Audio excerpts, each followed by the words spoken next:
జాషువ గ్రంథం, యెహోషువ గ్రంథం 5వ అధ్యాయము 13, 14, 15 వాక్యాల్లో మీరు చూస్తే, యెరికో ప్రాంతంలో యెహోషువ ఉన్నప్పుడు ఆయన కనులెత్తి చూశాడట. కనులెత్తి చూసినప్పుడు దూసిన కత్తి చేతబట్టిన ఒకడు ఆయన కనపడ్డాడు. నువ్వు మా పక్షంగా ఉన్నావా, శత్రువుల పక్షంగా ఉన్నావని యెహోషువ అడిగితే, నేను యెహోవా సర్వ సైన్యాధ్యక్షుడిని, దేవుని సైన్యాలకు అధిపతి నేను నా ప్రజల పక్షంగా ఉండటానికి వచ్చాను అన్నాడు. నేను నా ప్రజల పక్షంగా ఉండటానికి వచ్చాను అన్నాడు. నువ్వు ఎవరు, మా పక్షమా శత్రుపక్షమా అంటే, నేను దేవుని ప్రజల పక్షాన ఉన్నవాడిని. ఈ రోజున ఇక్కడున్న మీరు మనము దేవుని ప్రజలం అయి ఉంటే, మీరు ఒక్కసారి గుర్తుపెట్టుకోండి, దూసిన కత్తి చేతబట్టిన యెహోవా సైన్యాధ్యక్షుడు మీ పక్షంగా ఉండి మీకు విజయం ఇస్తాడు. ఆమెన్, హల్లెలూయా. యెహోషువ 32, 33 యుద్ధాలు చేశాడు. ఏ యుద్ధంలో కూడా అతను అపజయం పాలు కాలేదు. ఒక హాయి మీద జరిగిన యుద్ధంలో జస్ట్ పాపాన్ని బట్టి, పాపం ఉంటే యుద్ధంలో ఓడిపోతాం. ఒకే ఒక పాపం, ఆకాను పాపం వల్ల హాయి మీద ఓడిపోవటం జరిగింది. కానీ ఆ తర్వాత గెలిచారు. అంటే టోటల్గా యెహోషువ విజయానికి కారకుడు ఎవరంటే, దూసిన కత్తి చేతబట్టిన దేవుని దూత. ఆయన ఎప్పుడు యెహోషువ చూడగలిగాడంటే, కనులెత్తినప్పుడు చూడగలిగాడు. మీ సహాయాన్ని, మీ యొక్క సమస్య నుంచి విడుదల మీరు ఎప్పుడు పొందగలుగుతారంటే, దేవుని యొద్ద నుండి సహాయాన్ని మీరు ఎప్పుడు పొందగలుగుతారంటే, మీరు కనులెత్తి నమ్మకంతో దేవుని వైపు చూసినప్పుడు తప్పనిసరిగా పొందగలుగుతారు. ఆమెన్, హల్లెలూయా. మరొక విషయం కూడా చూపిస్తాను. ఆదికాండం 22వ అధ్యాయం 13వ వాక్యంలో అబ్రహాము కన్నులెత్తి చూశాడు.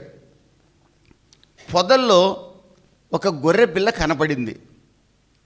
అబ్రహాము కన్నులెత్తి చూడటానికి కారణం ఏంటి తెలుసండి?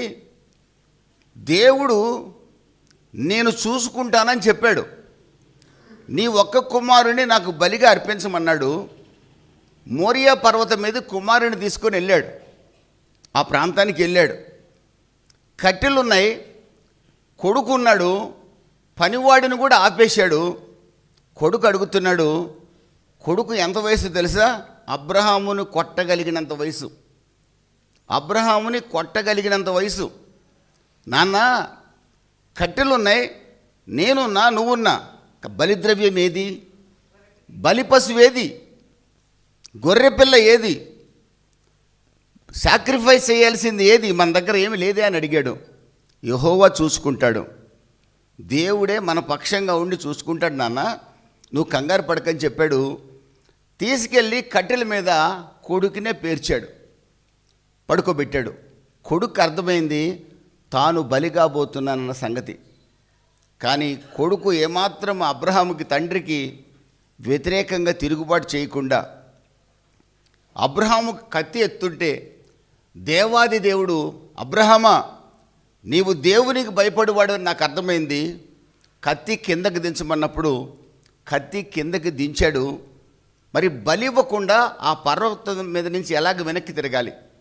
అబ్రహాముకి ఏం అర్థం కాల.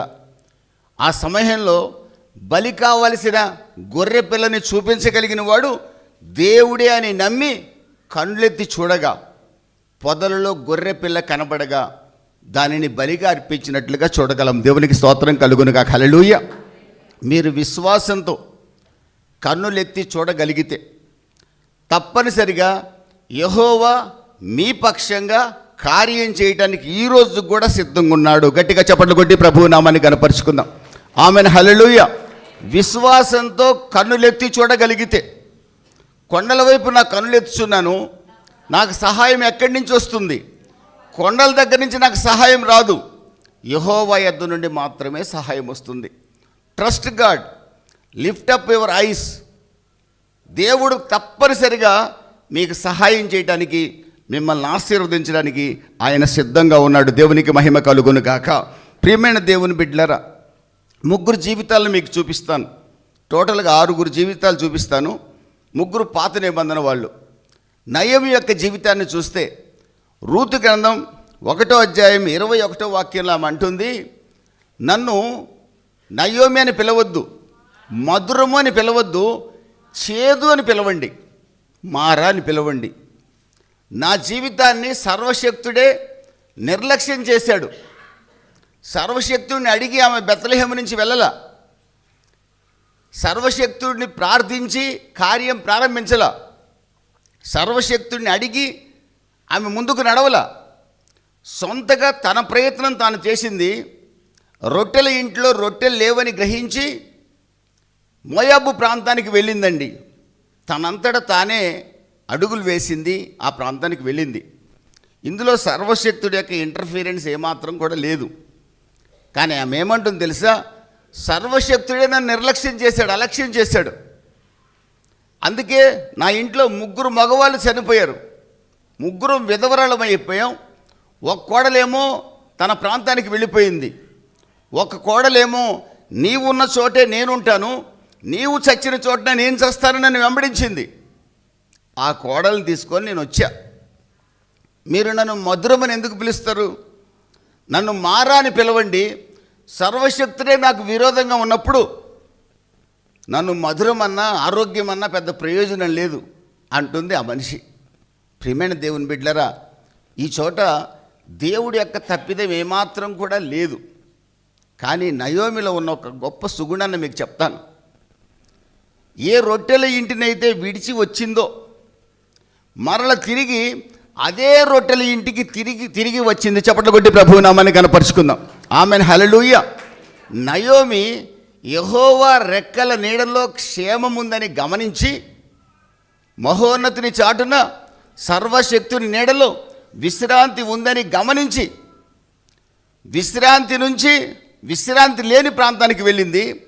తిరిగి విశ్రాంతి లేని ప్రాంతం నుండి దేవుణ్ణి నిందిస్తూనే తిరిగి విశ్రాంతి గల ప్రాంతానికి వచ్చింది. దేవునికి స్తోత్రం కలుగును గాక. ఈ రోజున మన జీవితంలో రకరకాల సమస్యలు ఉంటాయి. ఆరోగ్య సమస్యలు, పిల్లల సమస్యలు, పిల్లలు లేని సమస్యలు, పిల్లలు ఎక్కడో ఉండి ఏం చేస్తున్నారు అర్థం కాని పరిస్థితులు, ఉద్యోగ వ్యాపార సమస్యలు ఎన్నో ఉంటాయి. భయంకరమైన డిస్ట్రెస్, భయంకరమైన ట్రబుల్స్, భయంకరమైన ఎగోని, భయంకరమైన సఫరింగ్ మన జీవితంలో ఉండొచ్చు. మన జీవితంలో ఉన్నప్పుడు ఒక్కోసారి దేవుణ్ణి మనం ఏదేదో మాట్లాడతాం, పొరపాటును కూడా దేవుడు బాధపడ్డం. నయోమి అన్న మాటకి దేవుడు ఏం బాధపడలేదండి. సర్వశక్తుడే నాకు విరోధంగా కార్యం చేశాడన్నప్పుడు, నయోమి అన్నప్పుడు దేవుడు ఏమాత్రం బాధపడలా. అవును, నయోమి గ్రేట్ సఫరింగ్లో ఉంది. భర్త పోయాడు, 2 కొడుకులు పోయారు, చాలా బాధలో ఉంది నా బిడ్డ. అయినా తిరిగి నా రెక్కల నీడకు వచ్చిందని దేవుడు సంతోషపడ్డాడు. దేవునికి స్తోత్రం కలుగును గాక.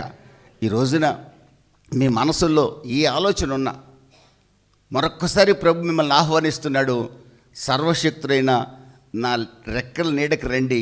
ఇప్పటి వరకు మీరు దేవుడు ఉన్నాడా లేడా అనేక సందర్భాల్లో ప్రశ్నించుంటారు. అయినా నేనేం బాధపడలేదు. ఈరోజు కూడా నా రెక్కలు మీ కొరకు చాపి ఉంచాను, నా రెక్కల నీడకు రండి అని మనల్ని ఆహ్వానిస్తున్నాడు. ఆమెన్, హల్లెలూయా. ప్రియమైన దేవుని బిడ్డలారా, బెత్లెహేముకి వచ్చింది. తన కోడలికి ఎక్కడికి వెళ్ళాలో ఏం చేయాలో అన్నీ నేర్పించిందండి. 4వ అధ్యాయంలో మీరు చూస్తే 13, 14, 15 వాక్యాల్లో మీరు చూసినట్లయితే నయోమితో ఆ పుర ప్రజలు అంటున్నమాట. చదవండి ఒకసారి. ఇతని కనెను. ఆమెన్, హల్లెలూయా. ఎవరిని గురించి చెప్తున్నారు పుర ప్రముఖులు? అక్కడ రూత్, ఇక్కడ చెప్పేది నయోమి గురించి, అక్కడ రూత్ గురించి చెప్పారు. ఆ పైన ఇక్కడ చెప్పేది నయోమి గురించి చెప్తున్నారు. నయోమి ఆ బిడ్డకు దాదిగా పెంచినట్లుగా అక్కడ రాయబడింది. దేవునికి స్తోత్రం కలుగును కాక. హల్లెలూయా. మారా అనుభవాన్ని దేవుడు ఏం చేశాడు? మధురంగా మార్చాడు. ఆమెన్, హల్లెలూయా.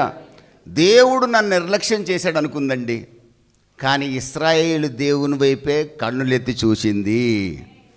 ఆమెన్, హల్లెలూయా, హల్లెలూయా. ప్రియమైన దేవుని బిడ్డలరా, ప్రియమైన వారలరా, ఆమె దేవుని వైపు మాత్రమే కన్నులెత్తి చూసిందండి. ఇశ్రాయేలు దేవుని రెక్కల నీడను తిరిగి ఆశ్రయించింది. దేవుడు అద్భుతంగా ఆమె వంశాన్ని ఆశీర్వదించినట్లుగా మనం చూడగలం. కీర్తనల గ్రంథం 32వ అధ్యాయం 10వ వాక్యంలో యెహోవా యందు నమ్మికించు వారిని కృప ఆవరిస్తుందని రాయబడింది. యెహోవా యందు నమ్మిక ఉంచింది ఆమె. ముందు నిర్లక్ష్యం చేశాడు దేవుడు అనుకుంది, నాకు విరోధంగా దేవుడు మారాడు అనుకుంది. నేను చేదైన జీవితం నాది అనుకుంది, కానీ తిరిగి ఆమె జీవితాన్ని దేవుడు మధురంగా మార్చాడు. ఈ రోజున ప్రభు మీకు వాగ్దానం చేస్తున్నాడు, ఏ చేదు గుండా మీరు నేను వెళ్తున్నా ఈరోజు ఒక నమ్మిక, కన్నులెత్తి ప్రభు వైపు చూడండి, విశ్వాసంతో దేవుడు మన జీవితాలని మధురంగా మార్చబోతున్నాడు. ఆమెను హల్లెలూయా. యోబు యొక్క జీవితాన్ని చూద్దాం. యోబు గ్రంథం 3వ అధ్యాయంలో మీరు చూసినట్లయితే, యోబు గ్రంథం 3వ అధ్యాయం 1, 2, 3 వాక్యాలు చూడండి. యోబు అంటాడు, నేను పిండముగా పడిపోయి ఉంటే బాగుండేది అంటాడు. అసలు నేను పుట్టకుండా ఉంటే బాగుండేది అనుకుంటాడు. ఎందుకో తెలుసండి, భయంకరమైన శ్రమ అతను అలుముకుంది. చిల్ల పెంకుతో గీక్కుంటున్నాడు. పిల్లలందరూ చనిపోయారు. భార్య దేవుణ్ణి దూషించి మరణం కమ్మంటుంది. ఓ రకంగా భార్య కూడా ఆ సమయంలో శత్రువుగా మారింది. అయితే ఆమె వేదన వేరు. తన భర్త ఆ స్థితిలో ఉంటాం ఆమె సహించలేకపోయింది, బాధపడింది భార్యగా. స్నేహితులు వచ్చి కత్తిపోటు లాంటి మాటలు పలుకుతున్నారు. ఆ పరిస్థితుల్లో యోబు అనుకుంటున్నాడు, నేను పుట్టకుండా ఉంటే బాగుండేది, పిండముగా పడిపోయి ఉంటే బాగుండేది అనుకుంటున్నాడు. యోబు గ్రంథం 7వ అధ్యాయం 1, 2 వాక్యాల్లో రాయబడిన మాటలు నేను చెప్తాను వినండి. దేవునితో యోబు వాదిస్తున్నాడు. ఆ తర్వాత అధ్యాయాలన్నీ మీరు చూస్తే, నేను చాలామందికి భోజనం పెట్టాను, చాలామందికి న్యాయం తీర్చాను, నా ఇంటికి వచ్చిన వాళ్ళకి నేను లేదని ఎవరిని కూడా పంపించలేదు. మా ప్రాంతంలో నేను నీతిమంతునిగా బతికాను. నా అంత నీతిమంతుని కాదు, నీతిమంతునిగా బతికాను. ఎప్పుడూ నా దీపం నా తల మీద వెలుగుతూనే ఉండేది. నేను సత్కార్యాలే చేశాను, దుష్కార్యాలు ఏం చేయలేదు. కానీ నాకు వచ్చిన ఈ పరిస్థితిని గమనిస్తే, మళ్ళీ 3వ అధ్యాయంలోకి వస్తే, నేను పుట్టకుండా పోయేది. నా తల్లి గర్భద్వారాలు దేవుడు మూసుంటే బాగుండేది.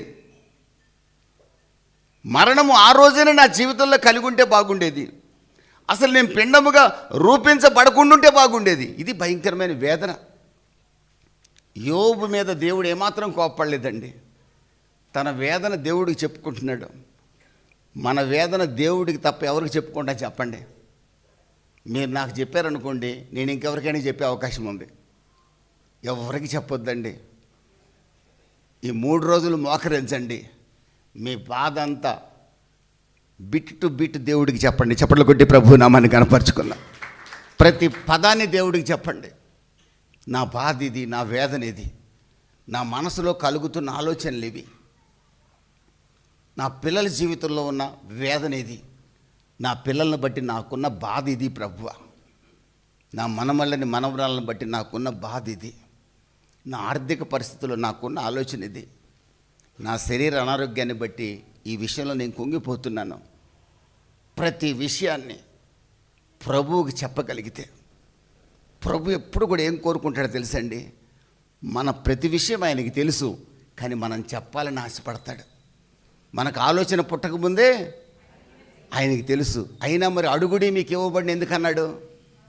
అడుగుడి మీకు ఇవ్వబడిన ఎందుకన్నాడు? మనం అడిగితే ఆయనకి చాలా ఇష్టమండి.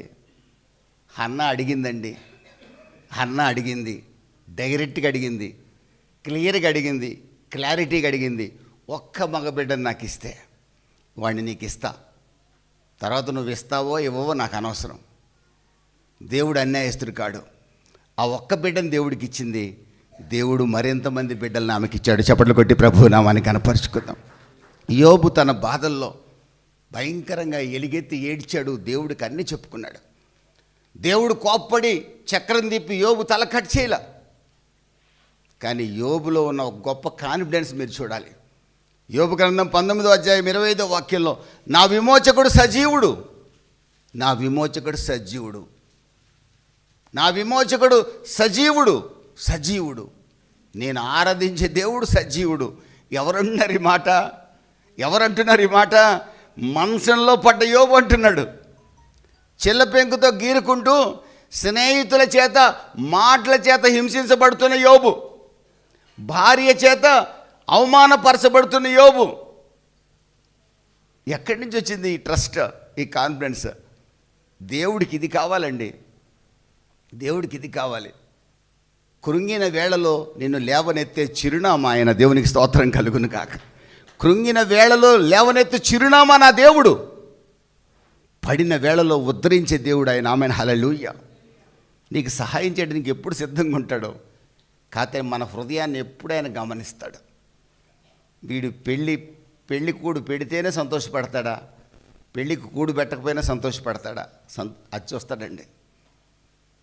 బిడ్డకు ఫస్ట్ క్లాస్ వస్తేనే స్తోత్రం స్తోత్రం హల్లెలూయా స్తోత్రం సంఘం అంతా రావాలి ప్రార్థనకు అంటదా? బిడ్డ పొరపాటును ఫెయిల్ అయినా కూడా సంఘం అంతా ప్రార్థనకు రావాలంటదా? లేదా? ఇది దేవుడు చూస్తాడు.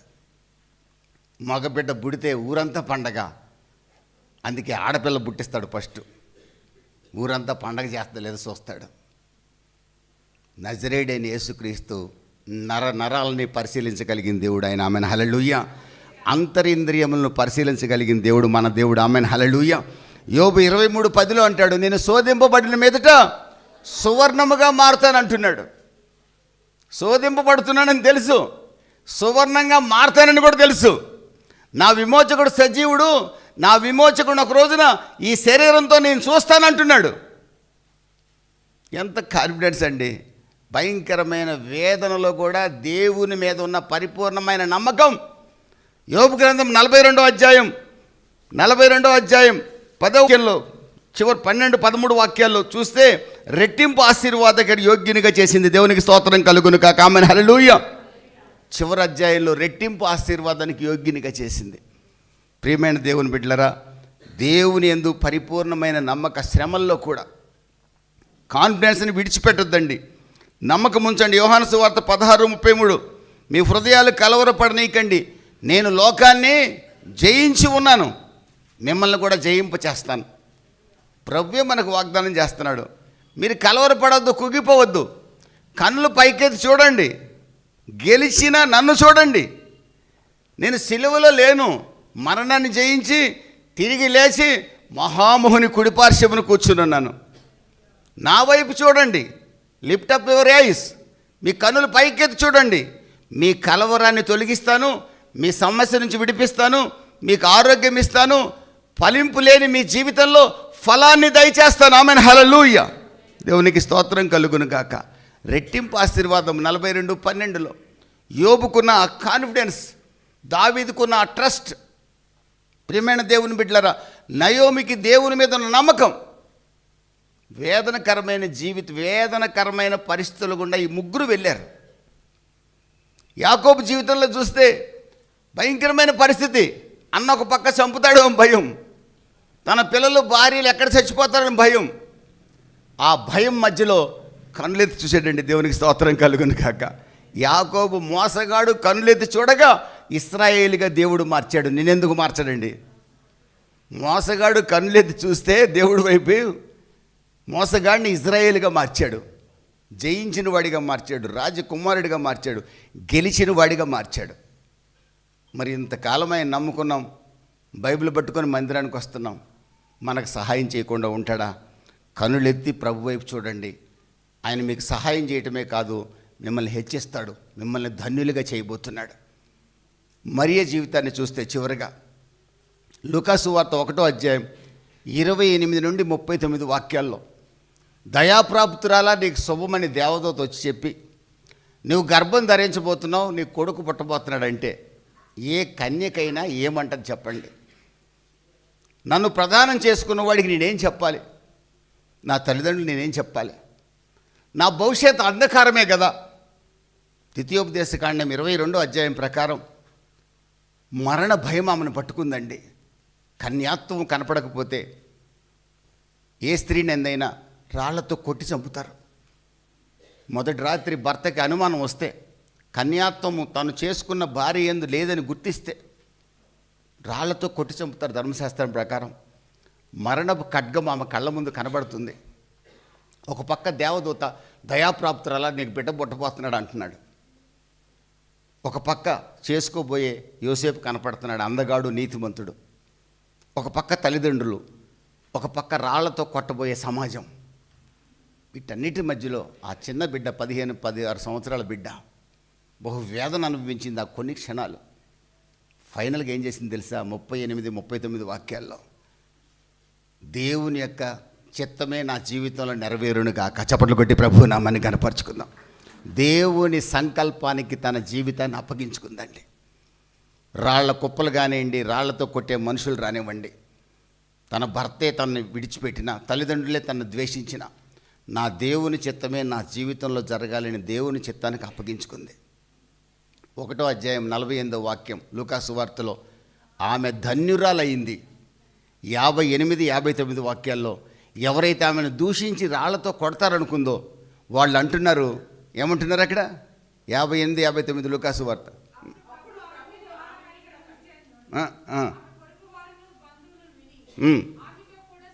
సంతోషించారు. రాళ్లతో చంపుతామనుకున్న వారు సంతోషించారు. దేవునికి స్తోత్రం కలుగును గాక. కారణం ఏంటో తెలుసండి, దేవుని చిత్తానికి ఆమె అప్పగించుకుంది. ఆమె కన్నులు పైకెత్తింది. 2 కొరింథీ 1:20 ప్రకారం వాగ్దానం చేసిన దేవుడు నమ్మదగిన వాడని విశ్వసించింది. 145వ కీర్తన 17వ వాక్యం ప్రకారం దేవుడు తన కార్యాలన్నిటిలో కూడా కృపచూపువాడు, నీతి గలవాడని నమ్మింది. దేవుడు అన్యాయస్తుడు కాడు, నా జీవితాన్ని అన్యాయం చేయడు, సర్వశక్తుడు ఏది చేసినా మేలే చేస్తాడు, తన్ను ప్రేమించు వారికి మేలు కొరకే సమస్తము సమకూరుస్తాడు, కానీ నా జీవితాన్ని అన్యాయం చేసే దేవుడు కాడు, ఆయన చిత్తానికి నేను లోబడతానని లోబడింది. ధన్యురాలైంది. దేవునికి స్తోత్రం కలుగును గాక. పరిస్థితులు ఏ విధంగా ఉన్నా దేవుని చిత్తానికి లోబడండి. ప్రభువా నా పరిస్థితి, కానీ నేను నీకు లోబడుతున్నాను, సజీవ యాగంగా నన్ను నీకు అప్పగించుకుంటున్నాను, దట్స్ ఆల్, నీ చేతిలో పెట్టుకుంటున్నాను, నన్ను ఏం చేసినా మీ ఇష్టం. మా అమ్మగారు, మా చెల్లెలు కూతురు చనిపోయింది ఆల్మోస్ట్ మా అమ్మ చేతిలో, చిన్న బిడ్డ. క్యాలెండర్ ఉంటే నేను ఇచ్చిన క్యాలెండరు, ఏసని ఇచ్చిన క్యాలెండరు, ఆ క్యాలెండర్ వేసిపోయి ఆ బిడ్డను అలా కొట్టేసి, నువ్వు ముంచుతావో తేలుస్తావో, చంపుతావో బతికిస్తావో నీ ఇష్టం అనిందంట ఆ బిడ్డని, కొన్ని నెలల బిడ్డని. నేను అట్టెట్ట కొట్టావు, క్యాలెండర్కి మేకుంటుందిగా అన్నా. నేను మేకుంటుందా గీకుంటుందా నాకు అనవసరంగా కొట్టేశాను అన్నది నాతో.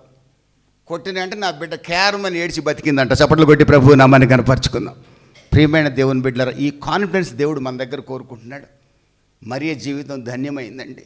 యోసేపు మత్తయి సువార్త 1వ అధ్యాయం 18 నుండి మీరు చూస్తే, తనకు ప్రదానం చేయబడిన భార్య కన్యక గర్భము ధరించింది తెలుసుకొని నీతిమంతుడు కనుక రహస్యంగా విడనాడాలని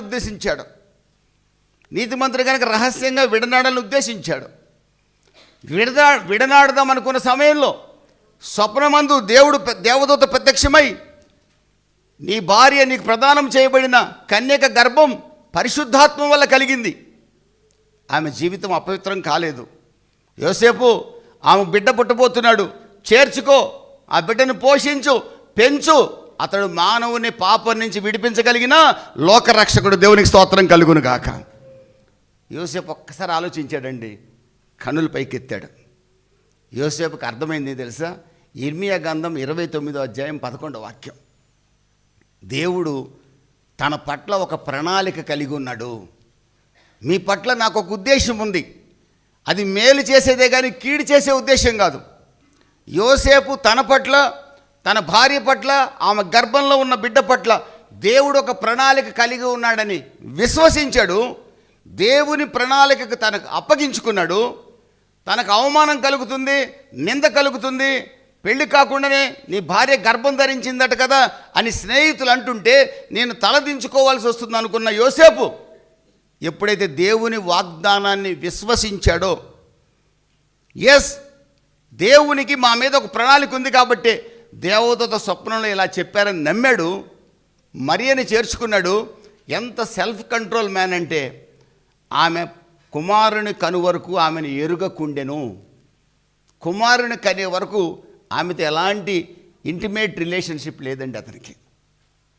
ఎంత సెల్ఫ్ కంట్రోల్ పర్సన్ చూడండి. కారణం ఏంటి తెలుసండి?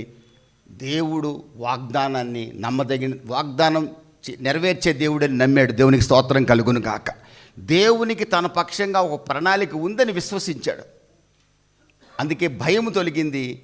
కనులెత్తి చూశాడు, భయం తొలగింది. ధైర్యముగా మరియను చేర్చుకున్నాడు. ప్రభువుని కనే వరకు ఆమెను ఎరగకుండా ఉన్నాడు. యోసేపు ఆ విధంగా చేయకుండా ఉంటే ఈరోజు చరిత్రలో ఉండగలిగేవాడు కాడు. ప్రియమైన దేవుని బిడ్డలారా, మీ మీద కూడా దేవునికి ఒక ప్రణాళిక ఉంది. God has a plan. మీ పిల్లల పట్ల దేవుడికి ఒక ప్రణాళిక ఉంది. మీరు అనుకుంటారు నా పిల్లలు బాగుపడరు, ఇంక కష్టం, లైఫ్ సెటిల్ కావడం అనుకుంటున్నారేమో. దేవుడికి ఒక ఉద్దేశం ఉంది. నమ్మండి, కన్నులెత్తి చూడండి. దేవునికి ఒక ప్రణాళిక ఉందని విశ్వసించండి. కార్యం చేస్తాడని నమ్మకంతో అడుగులు వేయండి, ప్రార్థించండి. అద్భుతాలు 2026లో మీరు చూడబోతున్నారు. దేవునికి స్తోత్రం కలుగును గాక. చివరికి ఒక మాట చెప్పి నేను ముగిస్తాను. గొర్రెల కాపర్లు లూకాసు వార్త 2వ అధ్యాయంలో గొర్రెలు కాసుకుంటున్నారండి. పాపం అమ్మాయికులు, చదువు లేని వాళ్ళు, సోషల్ స్టేటస్ చాలా తక్కువ ఉన్నవాళ్ళు ఆ రోజుల్లో. అట్టడుగు వర్గాల ప్రజలు ఆ రోజుల్లో గొర్రెల కాపర్లు అంటే ఇజ్రాయెల్ దేశంలో. ఇప్పుడు ధనికులు కావచ్చు, అప్పుడు ఆ పరిస్థితి. సడన్గా ఆకాశం నుంచి ఒక గ్రేట్ లైట్నింగ్, గొప్ప వెలుగు, భయపడిపోయారు. దేవదూత దిగొచ్చారు. భయపడకండి, దావీదు పట్టణంలో లోకరక్షకుడు పుట్టాడు, దానికి ఇదే ఆనవాలని కొన్ని విషయాలు చెప్పారు. ఆ తర్వాత పరలోక సైన్య సమూహం దిగొచ్చింది. గొర్రెల కాపర్లు దేవదూత మాట విన్నారండి. భయపడి తమ ఇళ్లకు పారిపోలా. వాళ్ళు భయపడ్డారు కానీ మాటకు లోబడ్డారు. దేవునికి స్తోత్రం కలుగును గాక. మీరు ఏ భయాల్లో ఉన్నారో నాకు తెలియదు. ఈరోజు చెప్పబడిన ఈ మాటలకు లోబడండి. మీరు ఏ భయంలో ఉన్నారో నాకు తెలియదు. పిల్లలను గూర్చా, ఆస్తిని గూర్చా, ఇంటిని గూర్చా, ఉద్యోగం గూర్చా ఏ భయంలో ఉన్నారో నాకు తెలియదు. ప్రాఫిటిక్గా ప్రభు మాట్లాడుతున్నాడు. మీరు ఏ భయంలో ఉన్నారో నాకు తెలియదు కానీ ఆ భయంలో ఉండకండి. ఆ భయం నుండి బయటికి రండి.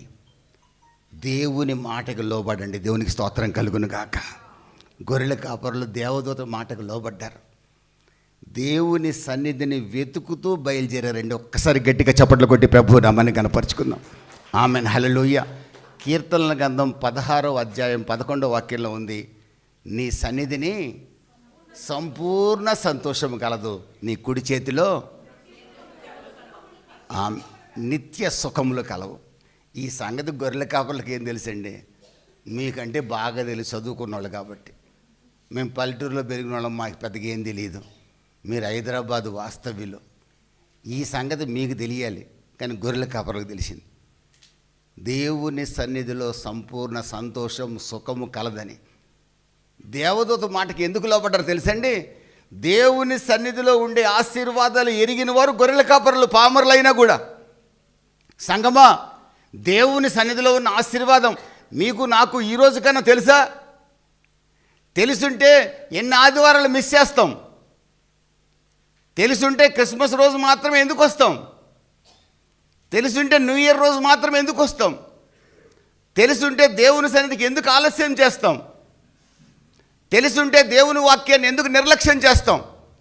ప్రార్థన ఎందుకు నిర్లక్ష్యం చేస్తాం? గొర్రెల కాపరులకు తెలిసింది, క్రిస్మస్ జరుపుకుంటున్న మనకు తెలియట్లేదు. శోచనీయం, బాధాకరం. దేవదూత మాటకు విధేయత, ఫస్ట్ ఒబీడియన్స్. తర్వాత దేవుని ప్రజెన్స్ని వెతుక్కుంటూ వెళ్ళారు. ఆ తర్వాత ఏం చేశారు తెలుసా? శిశువును చూశారు, జరిగిన సంగతులన్నీ ప్రచురపరుస్తూ వచ్చారు. దేవునికి మహిమ కలుగును గాక. ప్రకటించేవారిగా మారారు, సువార్థికులుగా మారారు.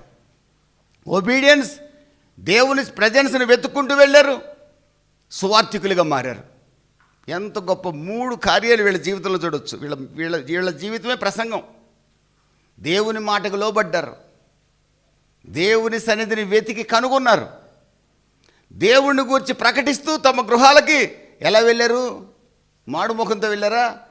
ఆనందంగా వెళ్ళారు. ఆమెన్, హల్లెలూయా. దేవుని సన్నిధికి వచ్చి కూడా ఈ శిరోమణి మనుషులేలిన దేశమే గతి బాగుపడును అన్నాడు మహాకవి. దేవుని సన్నిధికి వచ్చి కూడా ఈ శిరోమణి ఉన్నాం అనుకోండి,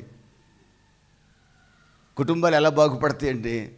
ఎందుకు ఈ శిరోమణి ఉంటున్నాం? దేవుని సన్నిధికి వచ్చి కూడా క్రిస్మస్ ఆనందం మన జీవితంలో. గొర్రెల కాపర్లు ఆనందించారు, మహాజ్ఞానులు అత్యానంద భరితులయ్యారు. అలా చదవండి బైబిల్. మహాజ్ఞానులు అత్యానంద భరితులయ్యారు. దేవుని సన్నిధిలో అత్యానందం, దేవుని సన్నిధిలో సంతోషం. గొర్రెల కాపరికి తెలిసింది, వెతికారు. తమ ఫోకస్, ముందు భయపడ్డారు, తర్వాత తమ ఫోకస్ రక్షకుడి మీదకి మళ్ళించారు. దేవునికి స్తోత్రం కలుగును గాక. వాళ్ళు కన్నులు పైకెత్తారు, రక్షకుని వైపుకి తమ ఫోకస్ ఎప్పుడైతే మళ్ళిందో భయం తొలగిపోయింది, ఆనందం వారికి కలిగింది, సువార్థికులుగా వాళ్ళు మార్చబడ్డారు. ఎంతమంది ఇక్కడ సువార్థికులు ఉన్నారు? ఎంతమంది ఇక్కడ ప్రభువుని గురించి ప్రకటిస్తున్నారు? ఆదివారం వస్తున్నారు, కానుక వేసిపోతున్నా, నా జేబులో డబ్బులు లేవు, నేను కానుక వేయలే. ఈరోజు ప్యాకెట్లన్నీ ఎతికా, కనీసం బైబిల్లో కూడా లేవు. ఏం చేద్దాం, రాజబాబుని అడుగుదామంటే కుదరదు, ఇక్కడున్నా నేను. లాస్ట్లో వేసేపోతాలండి మా సునీల్ దగ్గర తీసుకొని. అయినా దేవుని స్తోత్రం కలుగును కాక, దేవుని స్తోత్రం, దేవుని మహిమ కలుగును కాక. ప్రియమైన దేవుని బిడ్డలారా, మందిరానికి వస్తున్నారు, పెద్ద కానుక కూడా వేసి ఉంటారు మీరు, చిన్న కాదన్ను. పెద్ద కానుక అయిపోతే మందిరం ఇటు ఉండదు కదా. కానీ దేవుని సన్నిధిలోని సంతోషం నిత్యము మీరు అనుభవిస్తున్నారా? దేవుని వైపు మీరు కనులెత్తున్నారా? మీరు ఆరాధించే దేవుడి మీద పరిపూర్ణమైన నమ్మకం మీకుందా? యెహోవా నా ఆశ్రయము, నా దుర్గము, నా కేడము, ఆపత్కాలములో నమ్ముకొనదగిన సహాయకుడు ఆయన. నేను సహనంతో కడిపెడితే, పొరపాటున ఏ గోతులన్నా పడితే ఆయన లేపుతాడన్న నమ్మకం నీకుందా? దించిన నా తల ఎత్తగలడనే నమ్మకం మీకుందా? నాకుందా? ఈరోజు ప్రశ్న. నా ప్రియమైన దేవుని బిడ్డలారా, కన్నులు పైకెత్తండి. మరియ కన్నులు పైకెత్తింది, మరణాన్ని కూడా లెక్క చేయకుండా దేవునికి అప్పగించుకుంది, ధన్యురాలైంది.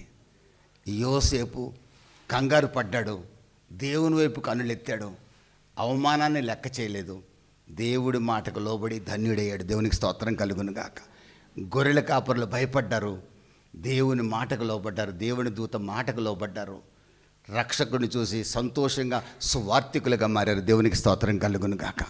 ఈ రోజున క్రిస్మస్ దినాల్లో ముగించినప్పటికి కూడా కొత్త సంవత్సరంలోకి అడుగు పెట్టబోతున్నారు. ఇక నేను దేనికి భయపడకూడదు. హెబ్రీ 13:3-5 రాయబడింది, నరమాత్రుడు నన్ను ఏం చేయగలడు? నజరేయుడైన యేసు నాకు తోడుండగా. దేవునికి స్తోత్రం కలుగును గాక. భయపడకము, జడీకము, నీవు నడుచు మార్గం అంతటో నీకు తోడుగా ఉన్నాను వాగ్దానం చేస్తున్నాడు. యెహోషువకు దేవుడు వాగ్దానం చేశాడు, నిన్ను విడవను, ఎడబాయనన్నాడు. నమ్మాడు, భయాన్ని తొలగించుకున్నాడు. ఎలా నడిపించినా పర్లేదని సాగి వెళ్ళిపోయాడు. ఈ రోజున దేవుని వైపు కన్నులెత్తి చూడండి, విశ్వాసంతో చూడండి. మీ కుటుంబాల్లో గొప్ప ఆశీర్వాదం 2026లో చూడబోతున్నారు. గొర్రెల కాపర్ల వరే ఈ మాటలు మీరు నమ్మండి, విధేయులు కండి. ఇంకా 4 రోజులే ఉంది. వెతకండి, వెతకండి, వెతకండి. ఇర్మియా 29:12-13 రాసింది, నన్ను విచారణ చేసిన ఎడల నన్ను కనుగొందురు. నన్ను వెతికితే నేను మీకు దొరుకుతాను. నన్ను వెతకండి. నేను దిగొచ్చాను కదా ఆల్రెడీ, ఎక్కడో వెతకాల్సిన అవసరం లేదు. ఆల్రెడీ మీ కొరకు దిగొచ్చాను నేను, మీ మధ్యనే ఉన్నాను ఆత్మస్వరూపిగా. వెతకండి, హృదయపూర్వకంగా వెతకండి, పాపాన్ని విడిచిపెట్టి వెతకండి, యథార్థ హృదయంతో వెతకండి, కల్మషం లేకుండా వెతకండి. నేను దొరుకుతా. మీకు అవసరమైన కార్యం మీ పక్షంగా, మీ కుటుంబ పక్షంగా, మీ సంఘ పక్షంగా చేసే బాధ్యత నాది. నేను ఇశ్రాయేలు దేవుణ్ణి, నమ్మదగిన దేవుణ్ణి, అబద్ధం ఆడ నేరని దేవుణ్ణి. దేవునికి స్తోత్రం కలుగును కాక.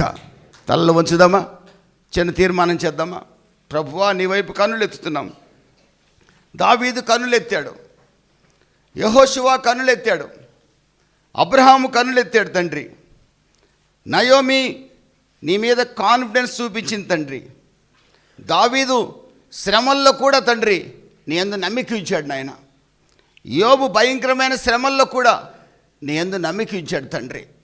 నా విమోచకుడు సజీవుడు అని నమ్మిక ఉంచాడు. మరియా మరణ భయం ఆమె కళ్ళ ముందున్న కనులెత్తి చూసింది ప్రభువా, వాగ్దానాన్ని నమ్మింది. ప్రభువా, నీవు నమ్మదగిన దేవుడు అని విశ్వసించింది. నువ్వు అన్యాయస్తుడు కావని నమ్మింది తండ్రి. నీ చిత్తానికి అప్పగించుకుంది, ధన్యురాలైందయ్యా. యోసేపు తండ్రి స్వప్నంలో నీ మాటకు లోబడ్డాడు, అవమానాన్ని లెక్క చేయలేదు నా తండ్రి. నాయనా, ధన్యుడయ్యాడు కదా ప్రభువా. గొర్రెల కాపర్లు నీ మాటకు లోబడ్డారు, నీ సన్నిధిని వెతికారు, నీ సన్నిధిలోని సంతోషాన్ని అనుభవించారు. తాము మాత్రమే సంతోషపడటం మంచిది కాదని జనము ప్రకటించారు తండ్రి. నీ జన్మ సకల జనులకు మహా సంతోషకరమైన శుభవార్త కదా నాయన. ఆ శుభవార్తని గొర్రెల కాపర్లు ప్రకటించారే, చదువుకున్న మేము ప్రకటించలేకపోతున్నామయ్యా, సిగ్గుపడుతున్నాం, తలదించుకుంటున్నాం, మమ్మల్ని క్షమించండి. ఈ 2026 సంవత్సరంలో నా తండ్రి కొద్దిమందికైనా రక్షకుడైన నిన్ను పరిచయం చేయగలిగే భాగ్యం మాకు దయచేయండి ఆయన. ఒక తీర్మానం చేయండి, గొప్ప కార్యాలు మీ పక్షంగా ప్రభు చేయబోతున్నాడు. దేవుని యందు నమ్మిక ఉంచండి, కనులు పైకెత్తండి, దేవుడు మీ కుటుంబాలని గొప్ప చేయబోతున్నాడు. ఆయన హెచ్చింపబోతున్నాడు. ఆయన మిమ్మల్ని మీ తల పైకెత్తబోతున్నాడు. ఏ కారణమైన మీ తలలు వంగిపోయినా మీ తలను పైకెత్తగలిగిన దేవుడు మీరు ఆరాధిస్తున్న యేసుక్రీస్తు. ఆయన సామాన్యుడు కాదు. భూమిని అందరి సమస్తాన్ని సృష్టించిన వాడు ఆయన. ఈ జగత్తుకు పునాదులు వేసినవాడు. భూమి యొక్క నీటిని పుడిసేటతో కొలిసినవాడు. భూమిని తోచగలిగిన వాడు ఆయన ఒక్కడే. ఆకాశ నక్షత్రాలు ఆయన మహిమను వివరిస్తున్నాయి. ఆయన ఈరోజు దేవుడు కాదు, జగత్తు పునాది వేయబడక ముందే ఉన్న దేవుడు. ఆల్ఫా ఒమేగా, ఆది అంతమైన దేవుడు మీకు వాగ్దానం చేస్తున్నాడు. నా వైపు చూడండి అమ్మా, అన్న నా వైపు చూడండి, నిరాశ పడకండి. మిమ్మల్ని హెచ్చించే బాధ్యత నాది. అయితే ఒక్క పని చేయండి, నా మీద నమ్మకం ఉంచండి. ట్రస్ట్ మీ, నా మీద నమ్మకం ఉంచండి.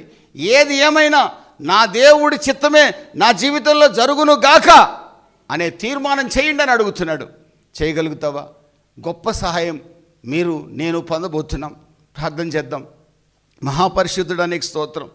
నీ బిడ్డలు చేసిన తీర్మానాన్ని జ్ఞాపకం చేసుకోండి. నీ బిడ్డలు నీ యందు పరిపూర్ణమైన నమ్మకం ఉంచాలని ఆశపడుతున్నారు తండ్రి.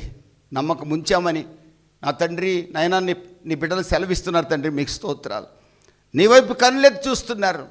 దావీదు వలె, మరియ వలె, యోసేపు వలె, నాయన గొర్రెల కాపర్ల వలె ప్రభువా, అబ్రహాం వలె, యెహోషువ వలె, నయోమి వలె తండ్రి నీకు స్తోత్రం. యోబు వలె నీ వైపు కన్నులెత్తి చూస్తున్నారు నాయన. గొప్ప నమ్మకంతో ప్రభువా నీకు స్తోత్రం. దీవించండి, ఆశీర్వదించండి, బలపరచండి. నీ బిడ్డలు తండ్రి నీ బలిష్టమైన హస్తాల కింద దీన మనస్కులుగా ఉండాలని ఆశపడుతున్నారు. హెచ్చించండి నాయన, హెచ్చించండి. తగిన సమయం మంది హెచ్చించండి.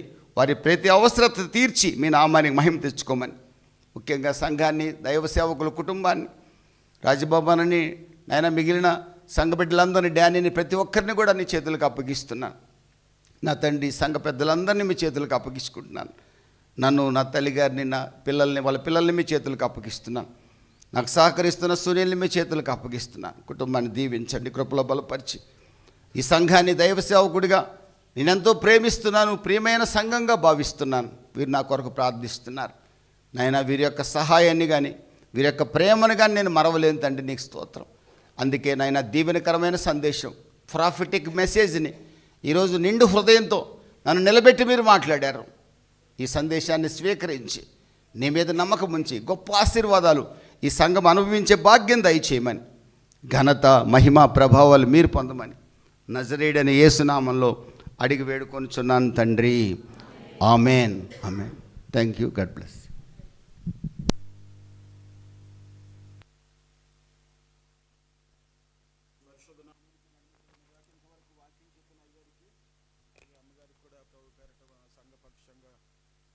వందనాలు చెల్లిస్తున్నాను పిల్లరా. ఒక అంశం ఏంటంటే కన్నులెత్తుట అనే దాని గురించి చెప్పారు. చాలా మాటలు చెప్పారు. కన్నులెత్తుట, కీర్తనకారుడు అంటూ ఉంటాడు, నా కన్నుల ఎదుట నీ కృపను ఉంచుకున్నాను అంటున్నాడు.